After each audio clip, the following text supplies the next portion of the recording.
प्रिय छात्र छात्राओं, सुप्रभात। आज मैं इस वीडियो के माध्यम से Suresh Chandra, mother's public school Bisalpur, जनपद पीलीभीत से आज हम सब लोग हिंदी विषय में सिंधु घाटी की सभ्यता, जो हमारी भारत की खोज पुस्तक चल रही है हिंदी विषय में, उसमें आज हम सब लोग पाठ 3 सिंधु घाटी सभ्यता, जिसका शीर्षक है, उसका हम सब लोग अध्ययन करेंगे। आइए स्टार्ट करते हैं और आप सभी का स्वागत है। बड़े ध्यानपूर्वक पूरी वीडियो को देखिए और समझिए। एक एक लाइन को मैं रीड करने जा रहा हूँ। भारत के अतीत की सबसे पहली तस्वीर उस सिंधु घाटी सभ्यता में मिलती है जिसके अवशेष सिंध में मोहनजोदड़ो और पश्चिमी पंजाब में हड़प्पा में मिले हैं। इन खुदाइयों ने प्राचीन इतिहास की समझ में क्रांति ला दी है। मोहनजोदड़ो और हड़प्पा एक दूसरे से काफ़ी दूरी पर हैं। दोनों स्थानों पर इन खंडहरों की खोज मात्र एक संयोग थी। इस बात में संदेह नहीं कि इन दोनों के बीच भी ऐसे ही बहुत से और नगर एवं अवशेष दबे पड़े होंगे। देख लीजिए, ये चित्र यहाँ पर दिया गया है, एक हड़प्पाई मोहर है के रूप में। इसमें बहुत से अवशेष दबे पड़े होंगे जिन्हें प्राचीन मनुष्य ने बसाया होगा। यह सभ्यता विशेष रूप से उत्तर भारत में दूर दूर तक फैली थी। संभव है कि भविष्य में भी इस सुदूर अतीत को उद्घाटित करने का काम हाथ में लिया जाए और महत्वपूर्ण नई खोजें की जाएं। इस सभ्यता के अवशेष इतनी दूर दूर जगहों पर मिले हैं, जैसे पश्चिम में काठियावाड़ में और पंजाब के अंबाला जिले में।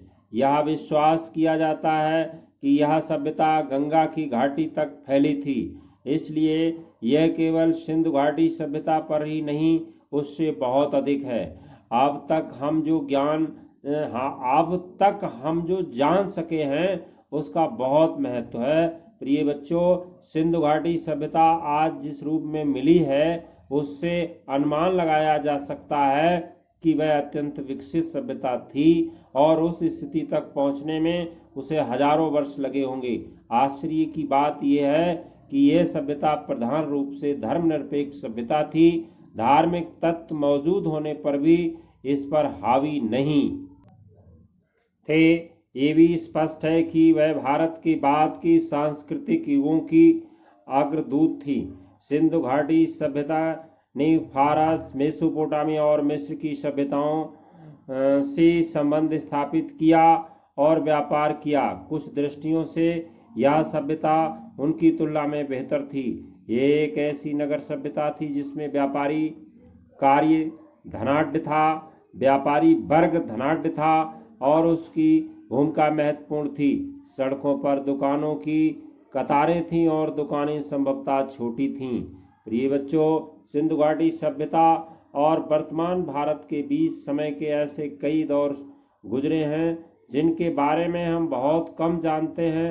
वैसे भी इस बीच असंख्य परिवर्तन हुए हैं, लेकिन भीतर ही भीतर निरंतरता की ऐसी श्रृंखला चली आ रही है जो आधुनिक भारत को 6-7 हजार पुराने उस बीते हुए युग से जोड़ती है, जब संभवतः सिंधु घाटी सभ्यता की शुरुआत हुई थी। यह देखकर अचरज होता है, अचरज मीन्स आश्चर्य होता है कि मोहनजोदड़ो और हड़प्पा में कितना कुछ ऐसा है जो हमें, आप देखिए ये पूरा चित्र दिखाया गया है इस बुक में। मोहनजोदड़ो का महत्व, महान स्नानागार ये है जिसका कितना महत्व है बच्चों, देख रहे हैं आप लोग। आगे देखिए, चली आती परंपरा और रहन सहन की, लोक प्रचलित रीति रिवाजों की, दस्तकारी की, यहाँ तक कि पोशाकों के फैशन की याद दिलाता है। ये बात दिलचस्प है कि भारत अपनी कहानी की ईश्वर वेला में ही एक नन्हे बच्चे की तरह नहीं, बल्कि अनेक रूपों में विकसित सयाने रूप में दिखाई पड़ता है। वह जीवन के तौर तरीकों से अपरिचित नहीं है। उसने कलाओं और जीवन की सुख सुविधाओं में उल्लेखनीय तकनीकी प्रगति कर ली है। उसने केवल सुंदर वस्तुओं का सृजन ही नहीं किया, बल्कि आधुनिक सभ्यता के उपयोगी और ज्यादा ठेठ चिन्हों, अच्छे हमामों और नालियों के तंत्र का निर्माण भी किया है। आगे देखिए बच्चों, आर्यों का आना। सिंधु घाटी सभ्यता के ये लोग कौन थे और कहाँ से आए थे, इसका हमें अब भी पता नहीं है। यह संभावना भी है कि इनकी संस्कृति इस देश की संस्कृति थी, उसकी जड़ें और शाखाएं दक्षिण भारत में भी मिल सकती हैं। कुछ विद्वानों को इन लोगों और दक्षिण भारत की द्रविड़ जातियों एवं संस्कृति के बीच अनिवार्य समानता दिखाई पड़ती है। यदि प्राचीन समय में कुछ लोग भारत में आए भी थे, तो ये घटना मोहनजोदड़ो के समय से कई हजार वर्ष पहले घटी होगी। व्यवहारिक दृष्टि से हम उन्हें भारत के ही दो निवासी मान सकते हैं। सिंधु घाटी की सभ्यता के बारे में कुछ लोगों का कहना है कि उसका अंक अक्ष मात किसी ऐसी दुर्घटना से हो गया जिसकी कोई व्याख्या नहीं मिलती। सिंधु नदी अपनी भयंकर बाढ़ों के लिए प्रसिद्ध है, जो नगरों और गांवों को वहा ले जाती है। यह भी संभव है कि मौसम के परिवर्तन से धीरे धीरे जमीन सूखती गई हो और खेतों पर रेगिस्तान छा गया हो। मोहनजोदड़ो के खंडहर अपने आप में इस बात का प्रमाण है कि बालू की तह पर जमती गई, जिससे शहर की जमीन की सतह ऊंची उठती गई और नगरवासियों को मजबूर होकर पुरानी नींवों पर ऊंचाई पर मकान बनाने पड़े। खुदाई में निकले कुछ मकान 2 या 3 मंजिले जान पड़ते हैं। वे इस बात का सबूत हैं कि सतह के ऊंचे उठने के कारण समय समय पर उनकी दीवारें भी ऊंची उठाई गई हैं। हम जानते हैं कि सिंधु का सूबा पुराने समय में बहुत समृद्ध और उपजाऊ था, पर मध्य युग के बाद वो ज़्यादातर रेगिस्तान रह गया। इसलिए ये मुमकिन है कि मौसमी परिवर्तनों ने उन इलाकों के निवासियों और उनके रहन सहन की पद्धति को प्रभावित किया हो, लेकिन मौसम के परिवर्तनों का प्रभाव दूर दूर तक फैली इस नागर सभ्यता के अपेक्षाकृत छोटे से हिस्से पर पड़ा होगा। हमारे पास इस बात पर विश्वास करने के कारण तो हैं कि ये सभ्यता गंगा घाटी तट या संभवतः उससे भी दूर तक फैली थी, पर इस बात का फैसला करने के लिए हमारे पास पर्याप्त आंकड़े नहीं हैं। वो बालू जिसने इनमें से कुछ प्राचीन शहरों पर छाकर उन्हें ढक लिया था, उसी ने उन्हें सुरक्षित भी रखा होगा, जबकि दूसरे शहर और प्राचीन सभ्यता के प्रमाण धीरे धीरे नष्ट होते रहे हैं और समय के साथ खंड खंड हो गए।